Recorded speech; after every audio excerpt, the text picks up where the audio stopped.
Hello, Lisa here. Welcome back to my channel. I was totally going to change my spread cloth for this video and I forgot and I just saw it and I'm distracted. But anyways, hello, welcome. Welcome back to my 2020 deck collection and declutter series. Today we're going to be talking about my time travel decks. And I just came up with that name on the fly because I have a bunch of decks that I feel like are based on another time period or reflect another time period. And also, I kind of needed a place to put some of my classic decks. So here we are. Here we are in the time travel series. If you were curious what I meant, well, now you know. And you'll find out more as we go through the decks. Also, at the end, I have a few decks that just managed to somehow get not talked about through all of my other categories. They somehow got missed. So I'm going to be talking about those as well. And we'll see if I manage to declutter anything this video. Wish me luck. First up, we have the DaVinci Enigma Tarot by Caitlin Matthews. Now I think this one is coming back into print, but this is the out of print edition. And I actually got this from somebody in a trade who had also gotten it from somebody else in a trade. So this deck has changed hands a couple of times and it's in actually, I think, really great condition. I think there's a couple cards that have some dings on them, whatever. I'll talk about that more later. Anyways, this deck is based on Leonardo da Vinci's artwork. And I believe the backings of this deck make some kind of an image. I'm way too lazy to do that, so that's never gonna happen. I've had this deck now for, I would say, easily a year. Definitely a year, actually. Probably at least a year. And I have not felt interested in pulling it out to actually work with, but I think it's really, really unique and cool. However, I have no desire to work with it. So it's just here in order. What I really should do is film a walkthrough of this deck because it is being reprinted, so that anybody who's thinking about getting it can decide based on all the cards. But that's all I really have to say about it. So I probably am going to put this in a special pile I have set aside of decks I want to do a walkthrough of and then rehome. So that is the DaVinci Enigma Tarot. Unfortunately, that's really all I have to say about it because I've never worked with it. This is the guidebook, which you can tell has also not really been used, so it's in pristine condition. I think as a collector's item, this could be really cool to have and to keep. Oh, I think this shows you how to put together, how to piece together the puzzle. I think this is basically your cheat sheet, cheat sheets about how to do that. But it just sits there. It just sits there not getting any love. So probably going to be rehoming that. I'll just set it aside right now. Next up are my Rider-Waite Smith decks. I only have 3, which I feel like is a surprisingly tame number considering how many different versions there are of the Rider-Waite Smith Tarot. So my favorite and most used for reference, for study, etc. is the Centennial Edition. This is what the backings look like. I got this copy of the full-size Centennial in a trade at some point. I don't really remember. I think I might have traded like a Peggy bag for this deck or a couple of Peggy bags for this deck. I can't remember. But I ended up with it and I love it. I do reference it all the time, but I have not one time ever used this deck for a reading, which is so funny because I feel like that's like almost unheard of in the tarot community. I feel like most people almost like start with this deck, or if they acquire this deck, they definitely use this deck. But I use it for study. I think it's wonderful for study. I think it's a great deck, but I've just never felt really called to use it in readings. So I don't. But I have used it a lot in videos and as a reference point, so I'm glad I have it. The Smith-Waite, I also have the Centennial Edition in a tin. And this one is exactly the same. Sorry, I had to shut my door. There's some background noise. This one is exactly the same, except for it's a tinned version. And I have used this one for readings, mostly because this is the version that I will take. This is the deck that I'll take with me on the go if I need to go to any kind of like a conference, or if I'm going to a tarot event and I just want a deck that's going to read and be really useful. And I don't really have to worry about messing it up so much because it is a mass market deck. I believe this is still currently available and it's in a tin, so I can toss it in a bag or a purse and not worry that anything's going to happen to it. But this, I took this with me both times I went to the Northwest Tarot Symposium, and I had this on my table when I did the World Divination Association virtual conference, and it's just a great all-arounder, and I just love having both a full-size and a mini of this deck. again, it's not something I would like pull off my shelf and go, today I'm going to read with the Rider-Waite-Smith. It's more that if I want to, I can, because it's nearby. But most of the time it's just a reference deck for me. Which brings me to the Radiant Wise Spirit Tarot. This is really pretty. I wish I was more drawn to reading with the Rider-Waite-Smith Tarot, because this is such a beautiful version of it. The only beef I have with this, and I think I've heard this from other people too, is that some of the line work on this deck is so chunky, and this is one of the worst offenders, this card, the Eight of Cups. Like, the lines are just really thick, like they were made with Sharpie or something. And I'm not sure why that is. Like, some of the cards, it's a little more delicate, but maybe not. I think the images have just been blown up to be borderless. The coloration in this deck is really pretty, but it's super glossy, which I'm not necessarily a fan of. But in general, I really like this. This was essentially a reprint because a low Scarabeo version of the Rider-Waite-Smith had this kind of coloring in the background, this kind of dinginess and like depth and shading. And it got nicknamed the Dirty Pam. I think it was Kelly Bear who first started calling it that. And it took off. And then it was suddenly no longer available. And then it got reissued as this Radiant Wise Spirit Tarot. But to be honest, even for study, I don't tend to be drawn to working with this deck. I would someday like to have a version of the Rider-Waite-Smith that really inspires me to reach for it. But frankly, it hasn't happened yet. I thought this one was going to be the one, but other than playing with it a little bit, it's never one that I want to rotate in. It's not one that I want to use for a week straight. It just doesn't, it's never really inspired me the way that I know it has so many other people. And so it just sits on my shelf looking pretty and getting no use. So I think this is one I need to consider possibly for rehoming. Whew, okay, keeping my Rider-Waite-Smith Centennials though. Next up is a deck that actually takes us back in time. This is the Stretch Tarot, and this is such a fun deck. I've edged my copy in black. This is great. It's got this funky retro feel with the artwork, a lot of like vintage photography. It's a collage type deck, but I also love that there are keywords on every card. I don't think the majors actually, no, the majors don't have keywords, but the minors do. And there's only one card in this deck that I'm not overly fond of just because it just seems and feels out of place. But I actually really love this deck. I've done and been able to do really good readings with this deck. Super unique. I actually got it in a seconds sale that that Joseph Stretch had on his Instagram. He had a few damaged box decks and I grabbed it for a steal, and the box had just a bit of corner damage. I think I had one or two cards that maybe had a little bit of corner damage, but for the most part they were fine. And I do enjoy working with this deck. It's a great intuitive reader. Yeah, I really like it. It's quirky, it's unique. I love the backings. I love the backings. And I love this like cigar box fabric that I keep it in. It seems like really in keeping with the time period that I feel like this deck reflects. But yeah, I like this one. I'm keeping this one. Another deck that takes us back in time and brings us to a particular type of art is the Revival Art Tarot. This is such a beautiful deck, and it doesn't get enough love in my collection just because my collection is so large.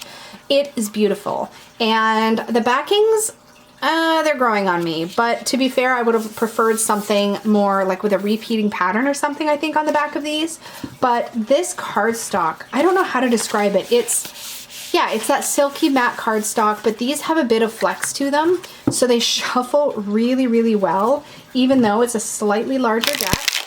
This is by Tarot Studios, and it is an independent deck. Again, I say again, and I don't know if I've mentioned it in this video yet or not, but I will have links to any decks that are still in print down below. This is based on the Revival Art period, and this deck is just so well done. It's so beautiful. It's one of my only really art-based decks that I thoroughly enjoy working with, that I think is super stunning. This one is the one that sort of has... I don't know what the right word is. It's kind of like scratch the itch temporarily for the Tarot of Delphi, which is the other art-based deck that I lust after. But it's just so beautiful. And the artwork you see here beautifully conveys the message and the meaning of the cards. And it's just a joy to work with. It's really, really gorgeous. Do not regret this purchase for a second. And there are some other decks by Tarot Studios, and I believe, as I understand it from people who have bought other decks, Dustin comes to mind. He's bought, I think, the Victorian Tarot that is by Tarot Studios. It's a black and white Victorian deck. The quality is just like this on all their decks, as I understand it. They do a really good job. They come in like kind of a flimsy-ish tuck box, but I don't keep my decks in boxes, as you know, anyways, unless they're sturdy, like deck-sized boxes. And I don't mind keeping this in a bag, but I love this deck. Definitely keeping it. Beautiful, beautiful. Next up is the Dame Darcy Mermaid Tarot. And this one is like, it's mermaids, but it takes you back in time to a more, I want to say like retro, it's got a retro feel. It's like, I would say like 40s and 50s, maybe 20s and 30s. I don't know, I'm really bad at time periods.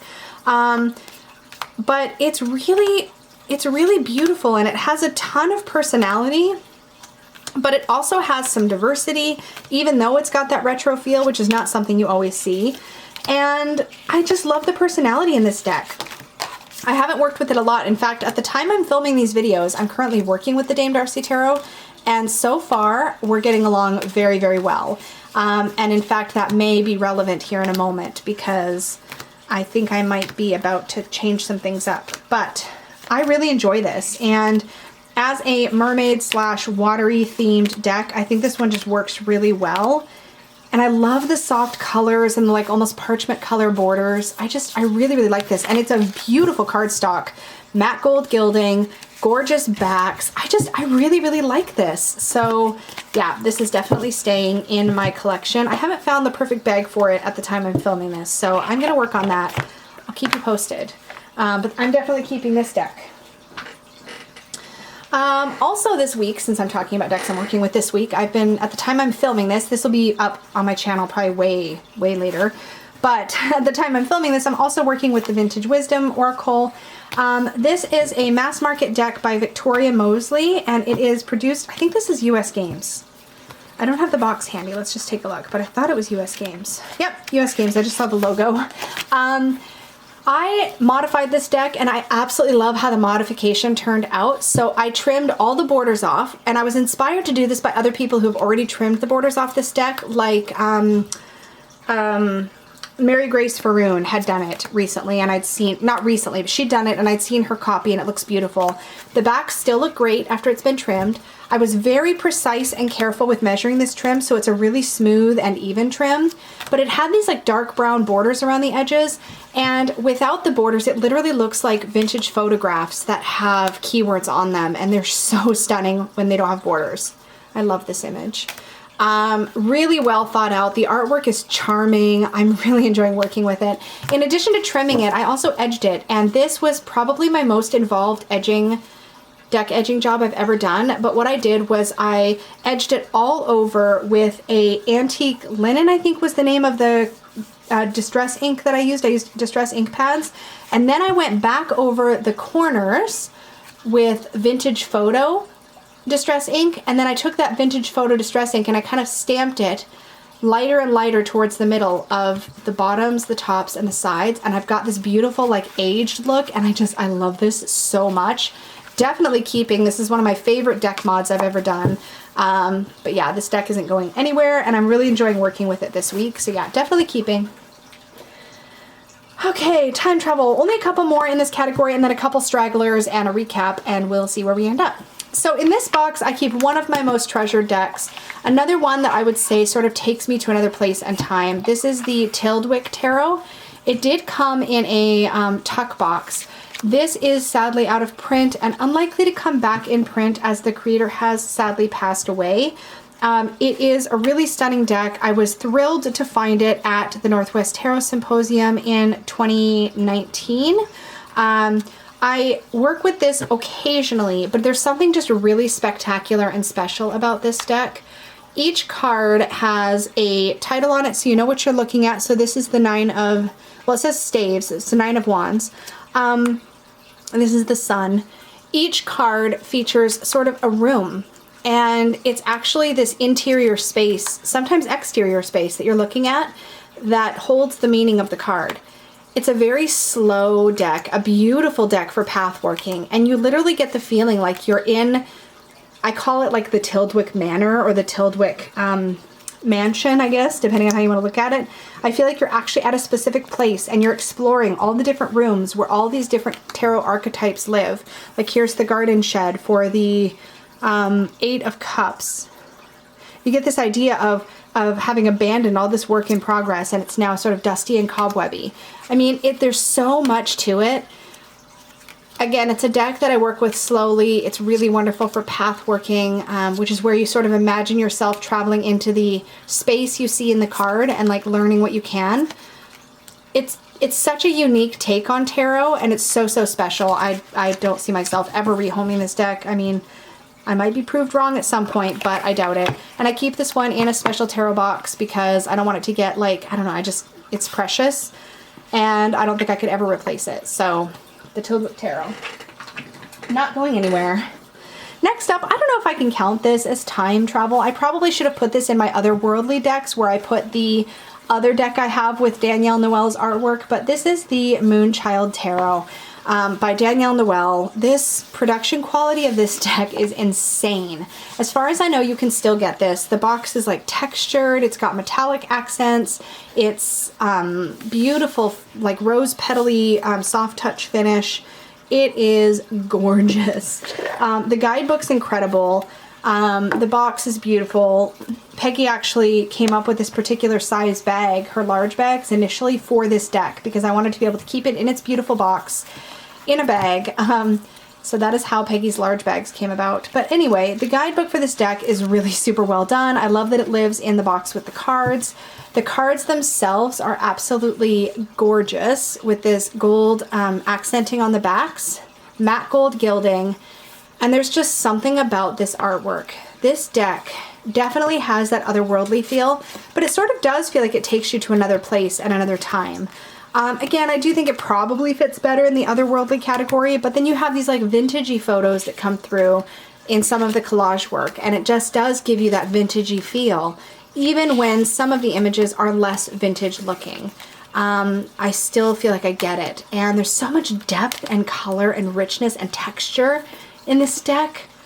Like, look at strength. I just love this one. This is one, I love this card so much, and this is one of my significators, the Page of Cups. I love this card so much. But it's a joy to work with. I haven't worked with this one in a while, and to be honest, I kind of miss it, but it almost always has a spot on my favorites rack where I hang my bags, my tarot decks and my bags up, because I never want it to be too far for me, because it is a deck that I just love so much. Okay. That is it for the decks that I had planned for this section. And then there's a few decks there's a couple decks that somehow got missed that I want to talk about briefly. So the first of these is, and this doesn't belong in this category necessarily, but this is Ciro Marchetti's Legacy of the Divine. So the story with this deck and me, I've had this deck for a very long time. This was essentially the first deck that I personally would consider a very like Rider-Waite Smith clone deck that I worked with. And the reason I ended up picking this deck is because before there were Fool's Dog tarot apps, back when I had an iPod Touch or I had an iPad, I can't remember what kind of Apple device I had, but I had some kind of Apple device that had apps. And I think it was the iPod Touch. So this was a while ago. There was a Legacy of the Divine tarot app. And at this point, I didn't even know this could exist as a physical deck. It was just an app.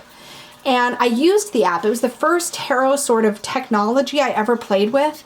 And I had so many good readings with that app. Fast forward to today, and I pretty much use my apps for guidebooks, and that's about it. But this deck, when I found it in a store and I recognized the artwork from the app, I was like, I have to have it. And this is well before I knew anything about Ciro Marchetti or his many decks. And it was such a fabulous Rider-Waite Smith style deck for me to learn more of the traditional, I guess, associations with the cards. This is so 70s to me. Every time I see it, I can't not see this like total 70s image. But I loved the black borders. I loved the vividness of the artwork. And I just loved how easy it was to see what all the cards meant with the artwork. And so this made me feel like I could work with a more quote-quote traditional deck, when before I'd really worked primarily only with the Osho Zen Tarot. which I'd bonded with. And so this was really the first time I stepped outside of my comfort zone that way. And it's still a deck that I really enjoy sharing with male clients. I don't know what it is, but there's something about Ciro Marchetti's artwork that I feel like really appeals to men. When I read for men in person, like this is one of the decks I like to have handy. Again, I don't know why. Maybe it's the sci-fi feel. Maybe there's just something about it that, but I almost always consider this as a possibility if I know I'm going to be reading for men. Again, no idea why.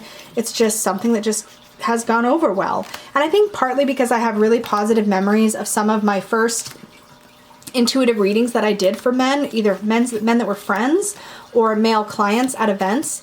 And this deck just delivered great messages for those particular guys. And so maybe because of that, I've just ended up having an association that I haven't quite broken, but this is a fantastic deck. And Ciro's artwork is really great. I don't really reach for this deck as much anymore. Instead, I reach for my other Ciro deck, which I also forgot in my previous categories, and I almost forgot until literally this moment.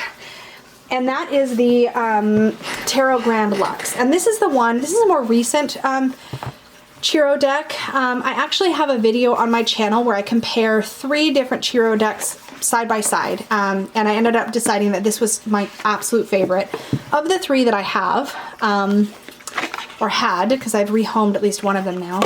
But the Tarot Grand Lux is just really beautiful and opulent. It has more of an indie deck feel, but this is a US Games publication. There is, I think, another one since this deck came out that's also really stunning that I've looked at, but I find that I really don't ever reach for my Ciro decks that often. Again, still has that sort of masculine feel to me. I love the way the artwork kind of pops into the frames on this deck. I noticed that V over at V Love and Crystals did a really cool mod where she just took off the black thin border off the cards and left these frames, and the result was really, really cool. I'm a little tempted to try that, to be honest, because I loved how her deck turned out. If I think of it, I will try to remember to have a link to it down below, but if I forget for any reason, go to V Love and Crystals and just look up her deck mod video on the Tarot Grand Lux, and you'll see what I mean. It came out really good. But I just really love a lot of these particular depictions of the Fool. I think it's really well thought out, and I'm extra charmed by it, I guess you could say, because I watched a class. I got to attend a class by Ciro Marchetti talking about the history of his decks and sort of how they came to life when I went to the World Divination Association virtual conference, and just hearing more of the details about the things he did in this particular deck just kind of caught my attention and just made me love it even more. There's a few cards in here that aren't my favorite ever, but this one has by far most of my favorites in it, I would say. And just a lot of emotion, a lot of depth, and you can really see like kind of the shifts and the changes in his artwork over time, particularly looking at this one next to the Legacy of the Divine. So I keep this one partly for nostalgia, but I don't really reach for it as much. I am more likely to reach for the Tarot Grand Lux, but I don't really want to rehome either of them because they both have a place for me now. So these ones are both keepers. The other deck that should have been in my Playful decks collection or grouping that I can't believe I omitted, at least I think I omitted it, is the Playful Heart Tarot. I'm pretty sure I omitted it. I didn't mean to. This deck is so fantastic. I love it so much. It is a favorite. It's living on my favorite shelf. It is absolutely beautiful. Zara over at Kitten Chops gifted me this deck to share with you guys, and I'm so grateful because I fell in love with it. So much depth. There's so much to it, and I'm so pleased to have it. I could not gush more. Gorgeous cardstock. It literally feels exactly like my Pagan Otherworlds deck. It's a little slippy because it's a linen card finish, but it literally feels like it will last forever. The colors are vibrant and beautiful. The artwork has tons of depth, and even though it's called the Playful Heart, it is not in any way, shape, or form just light and happy. It's very varied with its emotions. Like, this is one of my favorite examples. The sadness in this Five of Cups is so real. And I just love this deck so much. Definitely keeping. It's a favorite. Should have been in my Playful decks category, but somehow got forgotten. So definitely wanted to mention it as part of my collection so that nothing was left behind. But I absolutely love this deck so much. Also, the tuck box is really nice. So definitely check this one out. And if you were on the fence because you're not sure about the artwork or you're not sure if a cute deck is for you, give it a second look. Check out my walkthrough of it, which I'll try to have linked in the cards. I mean, just give it a shot because it's so special. And finally, there's just a few decks that I set aside that I wanted to consider whether or not I really wanted to keep them in my collection. So I want to address those real quick. One of these is the Mermaid Tarot by Lisa Robertson. I've edged it in these beautiful blues and greens. To be honest, I think I do want to let this deck go. I'm probably going to sit with it a little bit, but I just don't really feel called to work with it.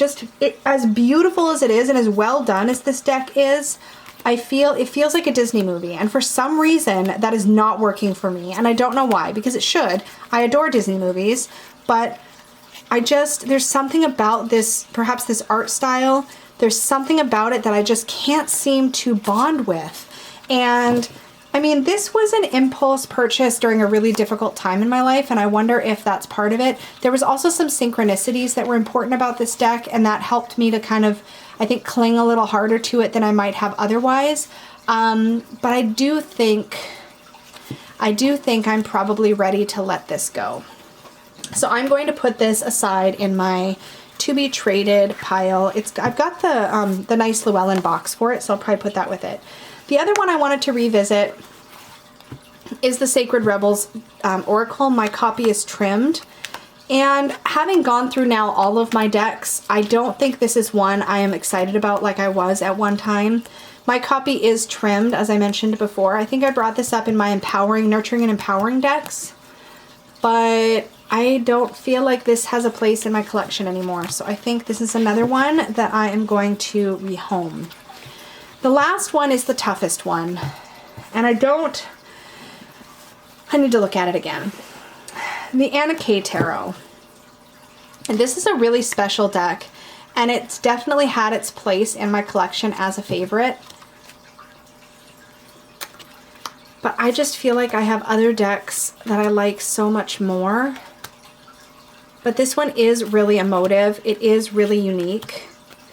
I think I am going to keep it. I had really considered rehoming it because it just hasn't gotten a lot of play, but I wonder if just that's partly because my collection had gotten so large, and I feel like I have moved enough things out that this has a chance to remain, and I do still love it. I think I'm just looking for, does it have its own spot? And it does. I think it really, really does in my collection. So I am going to keep it. Phew, I was a little worried. I wasn't sure where I was going to land on this one, but this one I'm keeping. So this video, my final tally for decks that I'm going to be rehoming, the Radiant Wise Spirit Tarot, the DaVinci Enigma Tarot, the Sacred Rebels Oracle, and the Mermaid Tarot by Lisa Robertson are all going to go into my for consideration to be rehomed pile. And just as a refresher, I've mentioned it every video I think, but just to be clear, how I intend to do that is I will, for things like this, I will set them aside and see if I change my mind, make sure I'm not missing them, and then once I've sat with the decision for a while and I know I'm ready, I will release them onto a trade list or make a video about decks that are leaving my collection or put them up for sale locally depending on what kind of deck it is and whether it makes more sense to try to do a trade or something like that or not. So that's my process. I don't know where I'll be at in that process by the time this video goes up on my channel. You're more than welcome to reach out to me about anything you're interested in. Just be aware that I might not yet be ready to rehome them. So watch for these things to show up on deck trade lists in the Supportive Tarot Facebook group. We have a Tarot Trade Tuesday post that goes up every week where members can arrange trades or sell their decks to each other or whatever. So that's usually where mine end up. So keep an eye out for that if you're in the group. Otherwise, watch for a video where I share the decks that I'm planning to rehome. And that is it for my Declutter series. I think I'll do one more video in a little while. that shows all the decks that I ultimately decluttered so that we have kind of a roundup. In fact, I may do that next if I have the stamina. We'll see. But for now, thank you so, so much. Please remember to like this video. Leave a comment down below if you have any questions or any feedback about any of the decks you've seen. Help everybody else out who may stumble on this video if you have thoughts or opinions. That's always really great. And remember to subscribe if you're new here. And as always, if you would like to book a reading with me, you can do that over at supportivetarot.com. Thanks, guys. Bye.